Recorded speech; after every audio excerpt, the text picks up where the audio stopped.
Welcome to the Fully Booked Podcast, presented by Instant Edge. If you're a coach, consultant, or aspiring thought leader, this is the show for you. Your host, Jonathan Clark, has years of experience he's sharing with you to help you get found, get hired, and get paid. Let's dive into today's episode. Hello, how are we all? It is our usual Monday afternoon in the UK, Monday morning probably if you're in the USA or Canada. This is Fully Booked Thought Leaders. What are we all about here? We are all about showing you how to become fully booked.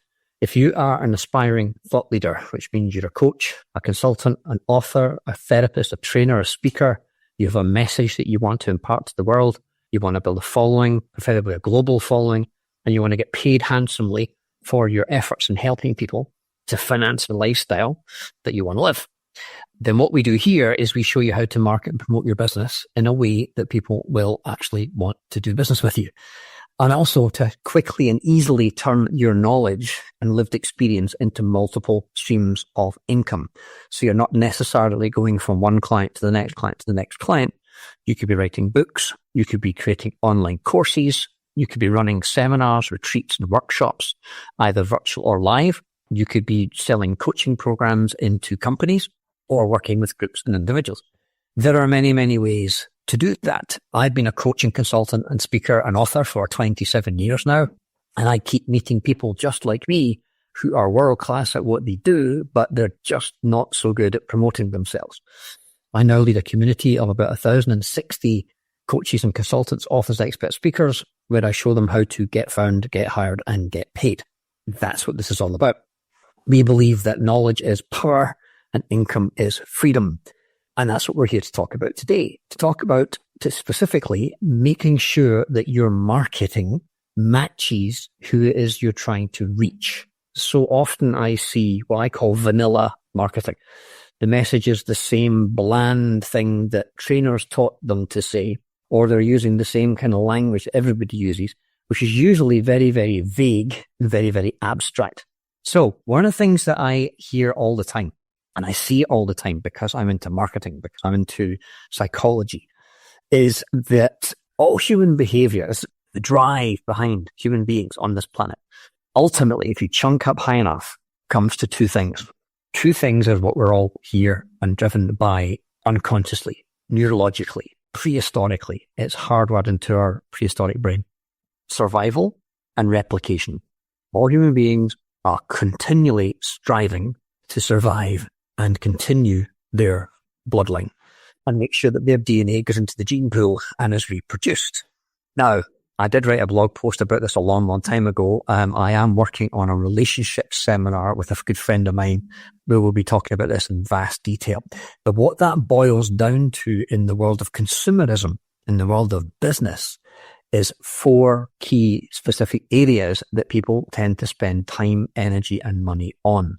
So let me show you what these are. The four key areas that are evergreen. They have always sold, they continue to sell, and they will probably always sell, are these four: business and career, health and wellness, money and wealth, and love and relationships, right? There's a book, a CD, a sweat lodge, a coaching program, a consulting program, software, apps on these four areas. They've always been popular. They always will be popular. And hopefully your business can slot into one of those four key niches, because ultimately, how do we survive and replicate? Well, we build a business or we have a career which pays us money, which allows us to buy a home and food and stay warm in our nest. We do things to stay healthy and well so we live longer. We earn money and we build wealth so that we can live comfortably longer, and we are engaged in love and relationships. That's how it works, okay? Now, if we chunk down a level deeper, if we go deeper to this and we start talking about how you market these businesses, then I show you this multicolored chart. And let me show you what this is about. Typically, if you are marketing a business or a service in any of these four core areas, and I hope your business is in one of these four core areas, because if it's not, what I see all the time is vague, abstract marketing. So in the business and career world, I see words like growth. I'm a growth coach, or I can increase your visibility, or let's do some leadership training, right? Well, okay, but that's pretty vague. That's pretty generic. I don't know what that actually means. Like, how much growth? How much visibility are we talking about? Or success. I'm a success coach, or I can teach you how to be more successful. Come on my workshop and learn how to be more successful. But what does that actually look like? And by when? And how much success? And what area are we talking? Business, money, relationships? What area are we talking about? It's very, very global and abstract and fluffy.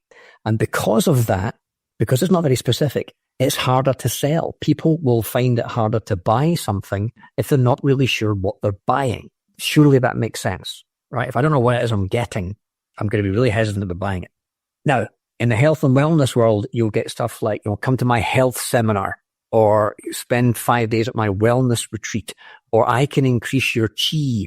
Or my favorite one is, my therapy will ensure that you have a shift. Okay, what kind of shift? And how will I know I've shifted? What will be my evidence procedure? And will that actually take me closer to where I want to get to? I could shift back the way, couldn't I? I could regress back into old stuff. In the money and wealth area, again, you'll hear about success. You'll hear about freedom. My program will give you freedom once and for all. Or my personal pet hate phrase, we can take your money to the next level. Oh, your level might be different from my level. What does that mean specifically? How much money? Within what time frame are we talking about? And whose definition of success is vague? Vague. If you are selling a happiness course, or you're a happiness coach, good luck with that. Or I'm going to give you a more fulfilling relationship by showing you my secrets. Well, what does that mean though? Right? It's all very vague. And if you're in that red zone, it's red for a reason. If you're in that vague, abstract, global, fluffy, world of vagaries, you're going to find it very, very hard to sell your stuff. And people are going to find it very, very hard to understand what it is you're selling, and therefore will probably have more buying resistance. All right. Now, if we go into the pink zone, we get to a little bit more specific. Now we're making it easier to sell. If you're telling me you're going to get me more likes and shares on social media, okay, that's more like visibility. I get that. Or if you're going to increase the traffic to my website, right? Okay, that makes more sense. Or if you can make sure I get more phone calls, now I'm interested, because we're starting to get more specific in the business and career context, right? If it was health and wellness, then maybe you're going to increase my lifting strength, right? Maybe I'm a power lifter. I'm looking at breaking a certain record. Can you show me how to do that? Or maybe you're going to increase my energy. Okay, higher energy levels. I like the sound of that. That makes more sense. Or maybe you're going to show me how to lose weight. Or maybe you're going to show me how to get out of depression. Now you're starting to appeal to a specific problem that specific people will have, and they start to understand better where you're going with this.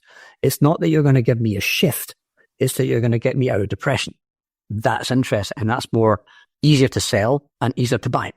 If it's money and wealth, you might be talking about my portfolio size, my net worth, right? My asset value, or maybe the returns on my investment. Maybe you can get me 20% a year instead of the high streets 0.5% a year. Now we're talking. Now we're interested. Now you're giving me a metric. You're qualifying something. If it's love and relationship, maybe it's confidence around getting back into the dating scene after divorce. Or maybe it's about increasing the levels of intimacy in your relationship or with your partner. Maybe it's about getting more dates, right? Getting more romantic dates. Now we're getting more specific. Easier to sell, easier to buy. See where I'm going with this? Now we can go a level even better and get even more specific. Think about adding a time frame.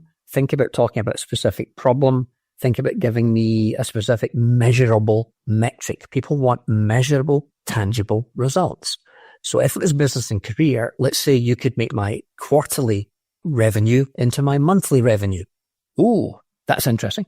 Or you can increase my profits by 20%. That's better than I can make you more successful. It's not, I can actually increase your profits by 20%. Maybe you can increase my turnover.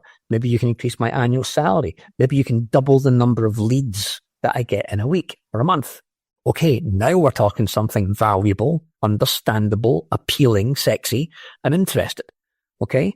If it's health and wellness, then maybe you're talking about things like, I can reduce your cholesterol percentage. I can show you how to lose 2 pounds a week comfortably. I can show you how to drop a dress size, right? Or get your body fat percentage down to 10%, or run a 4-minute mile or whatever is realistic, get X number of hours of sleep, burn more calories. We're getting specific. It's understandable. It's buyable. All right. If it's money and wealth, how about retiring 10 years early? How about doubling the ROI on your investments or increasing the interest rate? How about that Amazon best-selling New York Times best-selling book, The 4-Hour Work Week?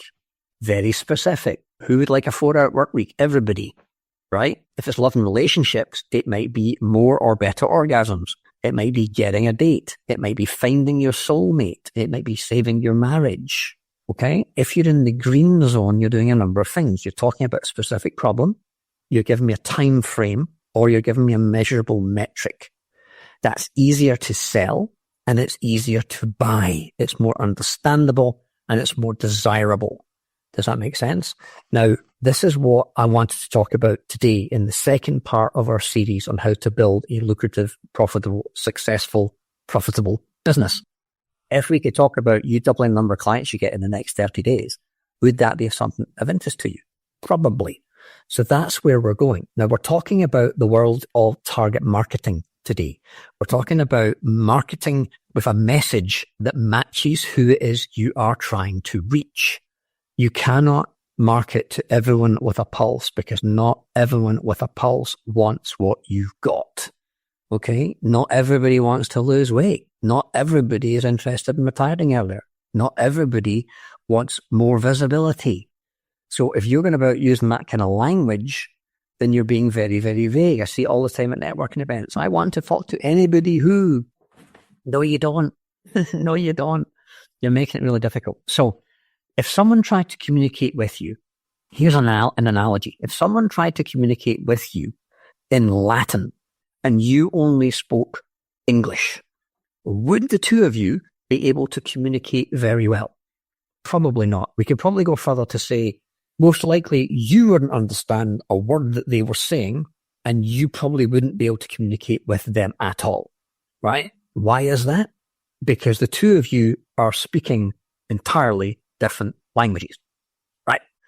The first thing that needs to take place in any exchange of two human beings talking to each other is that the parties are speaking the same language. If any of you have ever been abroad anywhere, you've gone to a foreign country, then you probably understand how complicated and difficult it could be. My friend Monica's just come back from Japan. Monica's from Romania. How's that for an interesting mix? Monica has to translate in her head from Romanian to English and then possibly English to Japanese. A lot of Japanese don't speak English. They probably don't speak Romanian. An interesting holiday for her. If you speak the same language though, if you suddenly pull out Google Translate, or if you've got a little phrase book, or if you've got something that you can use to now bridge that gap, all of a sudden you can have a communication. All of a sudden you can start being understood and getting to where it is you're trying to get to. All right. Hopefully you see where I'm going with this analogy. Now, in the communication process, we need to first decide two things. Who is it we're trying to communicate with? And what is it we want to say? Marketing generally boils down to who am I talking to and what do I say to them? Networking generally boils down to who am I talking to, what do I need to say to them? Getting referrals boils down to who am I talking to and what I need to say to them. Okay? Most human communication is those two things. Now, as long as we have that information, as long as we know who it is I'm trying to reach and what it is I want to say to them, generally, we've got fairly smooth sailing. Okay? Now, that's the way it works in marketing. No surprises. The first thing you have to decide is who you are going to be communicating to or marketing to. And then you'll know what to say and how to say it, right? If you want to market your practice, your training courses, your workshops, your book, your speeches, whatever it is you deliver, we always want to choose a specific tight group of people to target at any one time. And every marketing person will tell you this over and over again. And you probably went, yeah, and ignored it. I did for the first probably 10 years of my business. And it made life harder than it needed to be. It's really interesting when you narrow down and focus in on, laser down into who it is you want to speak to. Number one, they're easier to find. Number two, you speak to less people. Number three, more of them say yes. So if you want to save yourself money and time and effort and grief have less conversation, so less work, but more success, more clients saying yes to you, then listen up, because that's where we're going. We are now talking about the world of message to market match, right? Which is another way of saying target marketing. We don't ever want to try and communicate with everyone at once. All those little grey people in that slide right there are not your target market. It's only the ones in the red circle. So you're trying to talk to everybody from every country in the world at the same time with the same message, right? Imagine a global broadcast to the world on TV or the internet or however you do it, and you're speaking your language. Only a percentage of them would understand the word you're saying. A large percentage of them would not understand a word you're saying. In fact, they probably wouldn't even listen. They'd probably switch off the TV or switch off the radio or stop the live stream because they just don't know who you are. Does that make sense? Yet I see every day people marketing with global generic messages, hoping that everybody gets it and not realizing that not everybody's getting it. And then they wonder why they're not making sales, and they wonder why their diary's empty, and they wonder why, even though they're passionate about what they do and they think they've got something here that will help people, very few people are agreeing with them. All right. And it's hard. It's scary. It's hard. The money's not coming in. You're doing everything you can. It's just not landing. What's wrong with these people? Maybe it's me. And you start to doubt yourself. All right. Does any of this sound familiar? So simply speaking the other person's language cuts through the fog and gets you understood. All the other people in the countries that don't speak English wouldn't be able to relate to my message. They would quickly stop paying attention, or my messages wouldn't reach them. And with your marketing, it's really important that you communicate with one group at a time. And that's it, right? So let's call that group your target market. Now, you can have several target markets, by the way. So people's first objection to this is that I'm narrowing down my opportunities. I'm only speaking to one small group, which means the other 90% of the population I'm not going to be talking to. Correct. But you could have multiple markets. I'm a big fan of people having at least 12 different target markets. But you only have a market to one person at any one time with any one message, right? When you market your practice, you might be marketing to people with back pain or people with arthritis or people under stress, right? But you're only going to market to one of those groups at any one time. So we're in May right now. May could be your back pain campaign. June could be your arthritis campaign, right? Stress could be your July campaign. But you're only going to run one campaign at one target market at any one time. Okay? Put your hand in the air and say, I solemnly swear to do this. When you speak with one group at a time, your target market, you're actually using what is called niche marketing, right? Or niche marketing, as my American friends say. Niche marketing is just another way of saying that we're going to pick a niche or category or sector, and we're going to specifically market our services only to that specific niche or category in any one single email or advert or video, right? It's the opposite of what most people do, which is mass marketing and trying to appeal to everyone at once, right? If I throw my net out far enough, in theory, I shall catch more fish, right? I always remember Zig Ziglar, the first ever personal development speaker I ever listened to. And Zig used to talk about, and I apologize to the ladies in the room, but he used to talk about young ladies going out wearing short skirts, fishnet tights, low-cut tops. He said they were trawling. They were out there trawling. They were throwing their fishing net out as far as they could. And they would certainly catch some fish, but they might also catch some other things that you don't really want, right? I always remember that metaphor. So it's not about that. It's not about that. It is about being very, very clear who it is I want to try and reach. And I tell this story all the time because it sticks in my head. My father-in-law was a great fisherman. He was very much into fishing. And even though he's no longer with us, his garage is still kitted out with all these fishing equipment. So there's rods and there's nets and there's Wellington boots and all sorts of fantastic stuff in there. But he used to tie his own fishing flies, right? So different fish, if you don't know, and I didn't know this, different fish eat different stuff. Different fish eat different food. They turn their Zoom calls off as well. And different fish eat different kinds of food. So he would literally make his own bait, his own flies. So they'd be little googly eyes and like coloured threads and red feathers and blue feathers and pink feathers. And he would literally make up the whole art to this. He'd make up his own little fishing flies and put them on the hook, right? Billy's got a cold. That's great. All right, well, don't worry about it. And that hook, that bait would appeal to that particular kind of client. So if you're trying to land a client who has a phobia, right? But you're talking about addiction, that isn't going to work. The phobic client is not interested in addiction. They're going to go, that message isn't for me, move on. Even though you also do addiction work and you could also help that client. They're just going to tune out, right? If a website doesn't download in the first 9 seconds, you'll click away and leave.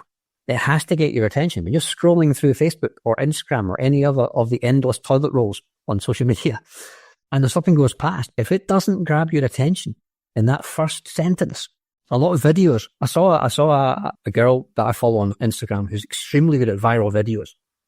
All stuff's getting millions of views. And she's now moving into teaching people how to do viral videos, which I thought is a natural evolution of where she's come from. She's gone from zero to big Instagram star. Now she's teaching people how to become an Instagram star. But she's got the credibility, she's got the experience, she's got the track record. So she's monetizing her knowledge. Smart. Kind of what we do here. And one of the things she said is, if you start your videos like this, stop. And this is what she said. She said, if you start your videos like this, hi, my name is Jonathan, and I'm a coach from Scotland. I'd like to talk to you today about addiction. Just stop doing that. Stop doing that. Because number one, they can see the name in your profile, or you're on their page or whatever it is. They don't need to know who you are. They know who you are. Secondly, they don't really care who you are. Actually, no one really cares that you're a coach or you're whatever. Not yet. They don't really care about that. They either care or they don't care about the addiction part. So she would rather you started with, do you have addictive behaviors or are you addicted to something? Do you keep doing something habitually that's really bad for you? That would be a good opening sentence. All the other stuff is fluff, right? You could start with, do you have any bad habits you keep doing repeatedly, like a pattern, and they're bad for you? Do you think you've got an addictive personality? Hi, my name is Jonathan. I'm from Scotland. Then do that part. But the hook, that first 8 seconds, the average attention span of a goldfish, I'm told, is 9 seconds. The average attention span of a human being, which is us, is 8 seconds. We have a shorter attention span than a goldfish. Thank you very much, social media. In the attention age in which we live, we are bombarded by messages which are demanding our attention constantly. So we're getting quicker and quicker and making snap decisions about what to pay attention to. And your target market are doing the same. So if you're not saying very, very quickly, here's who this is for, and here's what problem this solves, and here's where it will get you, very, very quickly, they've gone. You've lost them, right? So ask yourself, on your business card, does it say that stuff? On your LinkedIn profile, does it say that stuff? When you go to networking events and people say, what do you do? Are you saying that stuff? If you go to networking events, either live or virtual, and you don't have people phoning you for a one-to-one, whatever you said didn't work. Because if what you said worked, people would be booking one-to-ones with you. Think about that. That's the hard reality. I don't care how impressive you were, what props you used. If you're not getting calls or appointments after that networking event, no one cared. So you want to be the most memorable person in the room. And one of the ways you will do that is you say, I help this particular group of people who have this particular problem to achieve this particular goal. And if you can put a time scale or a metric on that, even better. All right. That's where we're going with this stuff. So hopefully this is making sense. All right. Here's the next part of the jigsaw. People are emotional. We are emotional creatures. We feel. All right. We make our buying decisions out of emotions, out of feelings, not out of logic and common sense. When was the last time you bought something out of common sense? When was the last time you bought something out of emotion? So you've probably heard the old phrase, humans buy based on emotion and justify with logic. So when I had my driving license and I was zooming around in my first Fiat Strada, what a car that was. Terrible. The gear stick was about 2 feet long. It was like a tractor. And I saw this gorgeous black sports car in a showroom in the town next to the village I lived in, out in the country. And it was beautiful. It had spotlights, sunroof, surround sound, stereo system. It was fast. It was black with a red stripe, tinted windows. This is 1986, I think it was. Gorgeous. Guess what? I wanted it. That bit's been decided. That bit is not up for debate. It's like, see it, want it. Like most guys, see it, want it. That's like, I'm back to the relationship seminar again. Most men see it, want it. Then I had to think about how much are the monthly payments? How much is it going to cost? What's the interest rate? What's the APR on this? Buy with emotion, justify with logic, right? We've had our eye on a house. By the way, Willie, I was down in Brassy at the weekend. There's a house down there for sale. I'm like it. It's right on the beach. I'm going to be your neighbour. And we're on the website today. We got the price. So now we're doing the whole evaluation thing. It's like, okay. It matches all the criteria. There's no question, do I want the house? That's a done deal. Yeah, I do. There's another one as well. There's another one in West Kilbride that's going for a lot more. I want it more, actually, but it's a lot more expensive. But yeah, then we have to justify it with logic. So, okay, moving house, our son's just turned 18, he's going to university, timing, closest to the family, travel time to clients. I still want it though, right? People buy on emotion, then justify with logic. So here's something for you to write down. I need to trigger my target market's emotions. If I'm not moving them emotionally, they ain't going to buy, right? So if you say, I'm a coach, where's the emotion? Nobody cares. You're not talking about them. You're talking about you. And nobody, with all due love and respect, is interested in you. People buy to solve their own problems. You need to touch them emotionally. The things that motivate us to action are the things that tap into our emotions. Okay? One of the interesting things I learned in my NLP career is that all behaviors end with an emotion. Everybody's strategy, everybody's recipe, everybody's neuro-linguistic program for doing any kind of behavior ends with a K, a kinesthetic, which is an emotion. Really interesting. So someone who picks up a cigarette, before they pick up the cigarette, an emotion was triggered. When somebody's attracted to somebody, before they actually act upon it or don't act upon it, there has to be that emotion first, right? The emotion of motivation has to happen in order for you to sit down at your desk and do the work. The emotion of motivation has to be fired before you go to the gym. Or hopefully when you get to the gym, the motivation kicks in by the time you get there. Interesting. So in sales and marketing, it is all about stirring up the prospect's emotions, lighting them up like a Christmas tree as quickly as possible and switch on their current situation and then offer them the solution. Now, in the old days of marketing, this was known as the PASS formula. Problem, agitate, solve. PASS. Problem, agitate, solve. And it's a battle-tested, proven formula that's been around for a long, long time. You talk about the client's problem in detail. Do you suffer from this? Does this ever get in your way? Is this something that keeps you awake at night? Do you find yourself going over and over? Do you keep buying books and courses and programs to solve this problem? What is that one big problem that plays in your mind the most? Right. How does that feel? I'm going to the agitate part. How does that feel? What do you say to yourself? How do things look?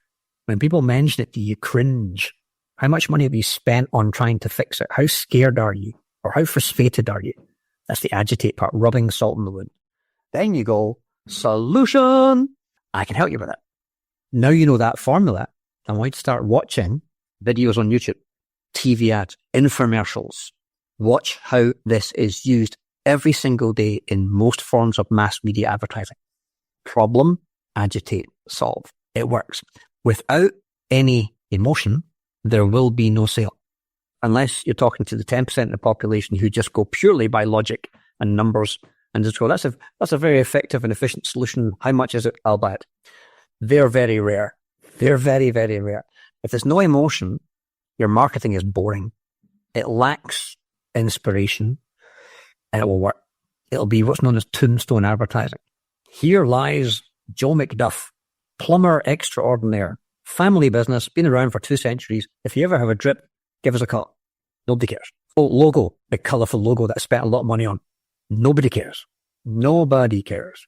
That doesn't work, right? Mass marketing like that doesn't tap into the prospect's emotions, doesn't talk about a specific problem, doesn't talk about a time scale, doesn't talk about a metric. I don't know if it's for me or not. I saw a Facebook group the other day. It was called, see if I can remember that, the Mojo Complex. It was called the Mojo Complex. What the hell does that mean? So I saw it on the list of Facebook groups as I was scrolling through Facebook groups, and I looked at it and my brain went, delete. I don't know what it is. Is it a relationship thing? Is it an energy thing? Is it a health thing?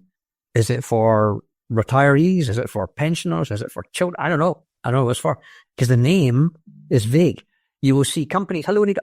You will see companies with names on their van, and it will say something like W Nickel Limited. Don't know what you do. No idea what you do. You went to all the time and effort and money of putting that livery on the side of your van, but you didn't tell me what it is you do. That's a mistake, right? That's a big mistake. So when we use mass marketing and we're not appealing to a specific person and we're not appealing about a specific problem, we are simply telling the prospects that we have these products and services. And that's it. There's Jonathan. He does marketing stuff. Ooh, yeah, him. Go, John. No one cares. Nobody cares. Or you talk about features. My online course has 17 modules. Nobody cares. I don't care. An online course creators often make the mistake of thinking that the bigger my course is, the more people will buy it. Wrong. Therapists often think the more therapies I add to my business card, the more clients I'll get. Wrong, because nobody cares. They just care about, I have this problem. Can you make it go away? And how quickly can you make it go away? And have you ever worked with anyone like me before? If you can do that, if you can hit those things in a short 8-second message, you've got a chance. If you fail to hit those things, you have zero chance. I hate to tell you. I'm here to wake you up and hopefully give you a shake and go, stop doing what you're doing. If it ain't working, stop doing it. The newspapers and the magazines will say, well, yes, Mr. Client, you need to run your advert for 6 weeks to get traction. Nonsense.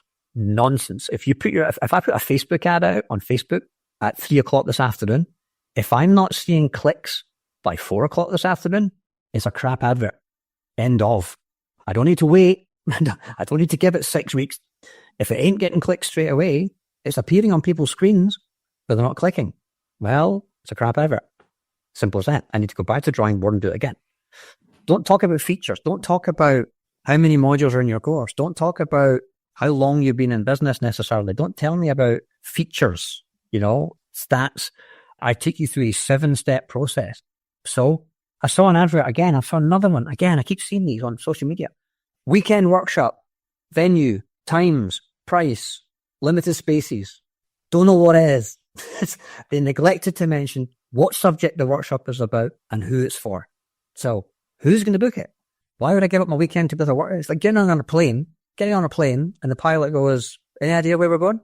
What? We're going to fly around. If we don't run out of fuel, we might land somewhere. Good luck with that plan. So don't talk about the features of your therapy. Don't talk about the features of your intervention or your techniques or your process or how long your appointments are. That's another one. No one cares. What they care about is the benefits that they get from working with you and the results, the end results, right? In sales, there's an old thing's been around for years. It's called FAB, features, advantages, benefits. Nobody buys features. Nobody buys advantages. Benefits, possibly, but ultimately it's end result. People care about the end result that you give them. I do have a slide on this somewhere. I'll find it for you. It's the who gives a shit test, right? Who gives a shit? Unless your stuff actually solves a problem for me, why should I care? It has to have something in it for me. So what we're talking about here is formulating a hooky sentence that you can put out there into the world. Saying something that when you say it, people actually stop, snap out of their trance and go, really? How'd you do that then? Right? It's important that you're able to say, I help this target market who have this problem to achieve this goal instead within this time frame or something like that. It's a solution to whatever problem it is that they are having. Maybe they're under a lot of stress. Maybe they have a poor immune system. Maybe they suffer from terrible allergies. Maybe they are a type 2 diabetic. Maybe they want to relax for an hour, but they can't because their head's too busy. And what they're looking for is a solution to that specific problem, right? And you want to put that solution in a message. What they're looking for are the benefits or the end results of what it is that you do. They don't care about your qualifications necessarily. They don't care about how many years you've been in business. They don't care that you use ancient Tibetan salt that's washed in yak's milk under the solar solstice and it has miraculous properties. They don't really care. They just want to know, will this make my problem disappear? All right? They want a solution that's going to give them the end result that they want. So they're not purchasing a massage, for instance, because they want a massage. They're purchasing a massage because they want the headache and the stress to go away or the frozen shoulder to disappear, right? It's like the handyman who goes to the hardware store and buys a drill and a drill bit. He doesn't actually want a drill and a drill bit. What does he want? What does the handyman want? He wants to be able to drill holes in walls, right? He wants holes in walls or mirrors on walls or telephone cables through walls. He buys the drill and the drill bit because he wants a hole, not a drill. Right? People don't buy drills. They buy holes or mirrors or whatever else they want to put on the wall. Billy was hanging paintings recently. He maybe used a drill. They don't want drills. They want paintings, right? People do not invest in things for their features. They invest in things for the benefits and the end results of those features. And I'm going over this with you again and again and again and again and again, hoping that everybody will finally get it once and for all. If you're listing all the features of your service in your marketing, then you're not tapping into their emotions. If you feature dump, they're not going to get emotional, and therefore they're not going to buy. And if you're vague and abstract and taking people to the next level, or you're going to get me a shift, it's vague. I don't understand it. It's vague. So there's several ingredients to this recipe that I'm giving you here, right? People need to, so let's summarize this again. People need to get emotional. If you want them to take action, if you want them to be motivated and actually phone you, make an inquiry, request your brochure, book an appointment with you and take advantage of your offer, then you have to hit their emotions. Ideally, you talk about a specific problem that you know they have. Ideally, you're aiming at a specific person that you know has that problem. Ideally, you're giving them a time scale and how quickly you can solve it. And if you can measure the change as well, if it's drop a dress size or make your migraine headaches disappear, if you give me a specific metric, then I'm going to love it. And every marketing message should include some or all of those factors. The more of those factors you put in, the better it's going to be. Okay? You have to promise to deliver the exact benefits that you know your target market is looking for in a very short space of time. If you can do that, then they're going to be interested. That's how you get people emotional. That's how you get people motivated to take action and respond to your marketing. Now, in order for us to do that, we have to know what our target market wants. Okay, so here's an example of a marketing message that I saw recently. Millennial e-commerce business owners who are struggling with profitability. That was the target market. Okay, millennial e-commerce business owners struggling with profitability. So is there a target market in there? Yes, there is. Millennial e-commerce business owners. If you're not a millennial, you don't have an e-commerce business, you're probably not going to be interested. And struggling with profitability, it's a bit vague, but you get a roughly idea where they're going with that. Okay? Now let's improve a little bit. How to make $10 million in profit that you donate 100% off to save elephants in Africa. I love this message. How to make $10 million in profit, right? You probably like that. Which you then donate all of it to save elephants in Africa. Hands up who wants to buy into my investment program. Why not, I hear you ask? Why not? Probably because you have to give it all away. Now, if you care about the elephants in Africa, and I do, then that's a nice thing. But would you be willing to give it all 100% of it away? Or would you want to keep some of it for yourself? You probably want to keep some of it yourself. Right. Let's take this message. If I said how to make $10 million in pure profit, would that get your attention? Would you not have some doubts though? Would you not think it's a bit hypey? It's a bit get rich quick, kind of millionaire in your underwear. $100 bills are going to fly out of your laptop. All that kind of stuff. And you have to do zero effort. Right, okay. So if we said how to make $10 million pure profit within 150 years, who's still interested? Probably not. Why? Because it's going to take too long. So they added a metric, which is good. They added the metric. They put in a measurable timescale. Unfortunately, no one's going to be around to meet that $1 million profit. Right, well, if we said how to make $10 million pure profit within 10 years, does that make it more enticing? Probably. You're going, 10 years, okay. Okay, I can handle that. How to make $10 million pure profit within 1 year. Is that more attractive? Okay, yeah, but you might still get a bit of the doubt coming in. You say, well, wait a minute, 10 million in a year? But the time scale works, okay? How to make 10 million pure profit within 1 year without needing a following of people or a customer list. Now that's interesting. Now it's getting more intriguing, isn't it? Because you think, I've got to have a big list, I've got to have existing customers. Maybe not. How to make 10 million pure profit within 1 year without needing a following of people or customers. Even if you have no prior experience or business or experience selling your own product profitably while only working 20 hours per week thanks to our secret automation hacks. Now it's starting to get interesting because it's telling you a time scale and it's telling you what you don't need and it's telling you how much time this work is required. Would you work 20 hours a week to make 10 million in the next year? Probably. It's also more believable, right? Great solution equals great promise equals great answer to have applied to problem or desire. And that creates desire. So have a promise that appeals to a specific problem and you will create desire in the client. Okay. And more importantly, action. They will then do something about it. Right. So the moral of the story is the language is everything. Language is everything, especially in marketing. Whatever you say, you've got 8 seconds. And the colder the client is, the more of a stranger the client is to you, the less time they'll give you. That's why the rise of TikTok, originally Vine videos were 15 seconds long, then it became TikTok. If it's a cold audience and they don't know who Anita is, they don't know who Amanda is, then you need to make it short.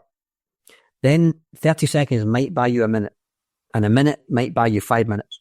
If you send someone to a 50-minute webinar and they've never heard of you, they're probably going to look at that little clock that says 50 minutes and go, no chance.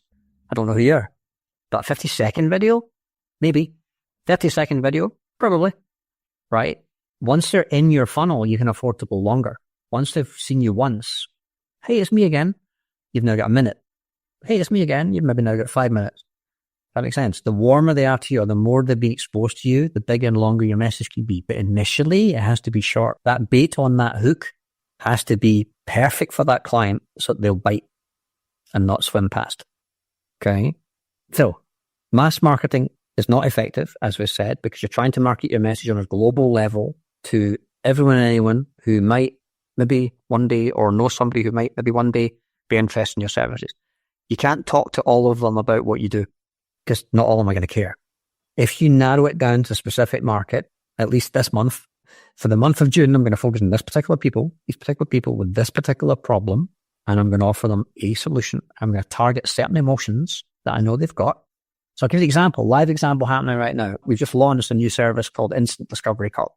Instant Discovery Call is an AI voice assistant who will talk to you on the phone or on the interwebs and talks to you. She talks to you like a human being, but it's not a human being, it's an AI. And you can have a bit of chat with it. Right now, we've got a small talk thing going, so you can ask her about any subject and the two of you have a conversation about anything at all, just to show you what it's capable of. But ultimately, what this thing is designed to do is be your voice assistant on the phone. So for example, have you ever phoned your bank and your doctor or your mobile phone company and you've been on hold for like 20, 30, 40, 50 minutes? A support call to PayPal or Amazon. Good luck. Good luck. Or you do voicemail ping pong. If you are here to make a payment, press 1. If you'd like to talk to somebody, press 2. You press 2. Or when you shut down for business, like at the end of the day, close the doors at 5 o'clock or whatever, your business shut down. So you don't answer the phone, you don't take inquiries, you don't touch your phone, and you're getting opportunities from like me. I'm in Scotland. I'm 5 hours ahead of you. So you might be asleep and I'm inquiring, right? Most of my clients are USA and Canada. So their time zones are bizarre to me. But what? I'm in my bed and they're still phoning. What if you had somebody who answers within 2 rings, always within 2 rings, and can talk to you like a normal human being and can redirect your call any way you want? They can take your information, they can book an appointment, they can dial you straight through to me if need be, or they can take your name, email, and phone number and put it into a spreadsheet and email it to you. We had 30 people call the service all at the same time and had 30 simultaneous conversations in real time and took all the contact details. It never goes sick. It's 24/7 and it learns from every interaction. Every phone call makes it better, which is more than you can say for some human call handlers. So Instant Discovery Call, we've just launched it. Now, I kind of am promoting it, but I want you to look at the marketing, look at what we're doing, because we do practice what we preach. We are talking about, what have I just done, by the way? What did I just do there? I mentioned a whole bunch of problems that you can probably relate to. I need to speak to my doctor. I'm on voice ping pong for the next half hour, if they even pick up, right? I've tried a debit card transaction online and it declined it, but there's money in my bank account. What's wrong? I'm going to phone my bank and I'm on the phone for 40 minutes. I still haven't spoken to somebody yet, right? We all know that kind of thing. Very prevalent. That's one of the problems it solves. Look at the marketing. We also talk about a 14-day setup. We will have it up and running within 14 days, probably quicker, but 14 days. And there's also a 14-day money-back guarantee. So after the 14-day setup, there's then a 14-day money-back guarantee. Try it for 14 days. If you don't like it, we'll get your money back. No problem at all. We'll switch it off. We're using everything that we're telling you. And who's it for? It's for business owners who have a lot of inbound calls. You have to have lots of inbound calls really for this thing to be useful to you. Because otherwise, when you're a one-man band or one-woman band, you can answer your own phone calls. So, do you really need a voice assistant? But if you're busy or you're currently outsourcing to a call center, or like most banks in the UK, the call center is somewhere in Delhi or India or Malaysia, and English isn't their first language, and they can't spell my name. And it's really frustrating. Well, have you switched your computer on, Mr. Clark? Yes, I switched my computer. All that kind of stuff. It bypasses all of that. It could revolutionize the entire phone world completely. Have a look at the marketing. Look at the stuff that we're putting out, because guess what? We're actually practicing what we preach. And it's getting quite a bit of interest at the moment because people are going to go, and I can totally relate to that problem and it drives me insane. So, specific target market, specific problem, try and give them a time scale, trigger the emotions, talk about metrics, specific ways that you could actually solve the problem. So, elderly people with arthritis and hardcore athletes are two target markets. You wouldn't use the same marketing, and you could sell the same product, but you wouldn't be selling it the same way. You'd be selling one product to the athlete in one way, talking about recovery times and muscle pains, delayed onset muscle soreness, that kind of stuff, versus old age pensioner who's got arthritis. You would angle it differently, right? You'd talk about different scenarios. You would talk about different end results for the same product, if it does both, right? You often see products and it goes, well, we can fix 17 different problems. Well, that doesn't work. I've only got one problem and I want that problem solved. You just confuse me now by showing me 16 other things that I don't care about. Does that make sense? It's obvious when you hear it, but until somebody actually sits you down and goes, right, here's what works and here's what everybody does, and it doesn't work. And right now people are uncertain, they're scared, they're worried, the world's going to hell in the handcart. Everybody wants more cash flow. Everyone wants the tills to ring and the emails to kaping. This is how you do it. You get really specific. You can't talk to two different languages and be understood by both. You have to have one. Okay.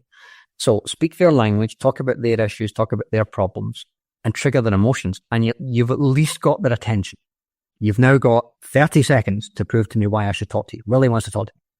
Again, we tend to think sender. We tend to think looking from our eyes out the way rather than thinking about receiver and how it's perceived and how it's heard. How does the listener hear it, right? We need to get out of our head.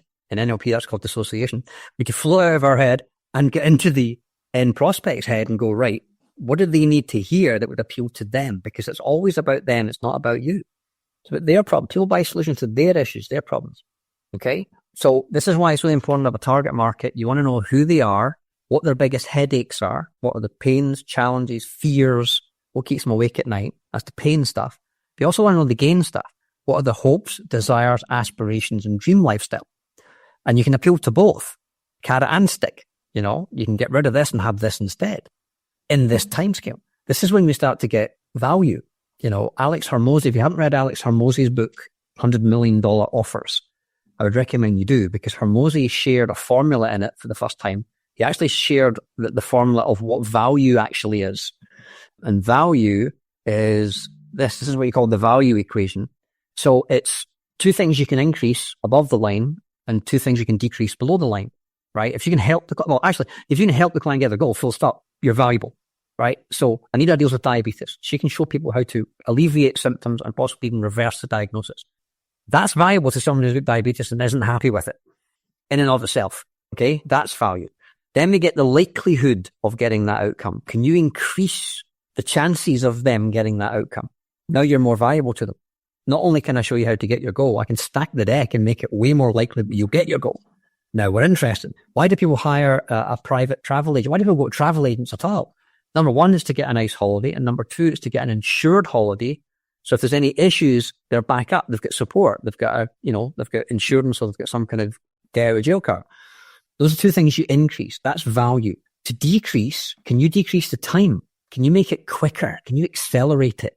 Right? Anytime you can say to the client, I can get your result faster. People are like, I'm interested. Okay. Remember that $100 million in 150 years? And then we cut it down to 1 year. You're like, oh, I'm interested now. Right? Time delay. If you can reduce time delay, that's valuable. And lastly, if you can reduce the amount of effort or sacrifice or pain that the client is going to suffer in order to get their goal, that's valuable as well. So Alex Hormozi is the first person to ever actually quantify, and I love this, what value actually means. If you can do any or all of these 4 things, you are now valuable to that client and people are going to want you. And if you can then tap into the emotions and talk about, here's the pain, here's what keeps you awake at night, but here's what you could have instead.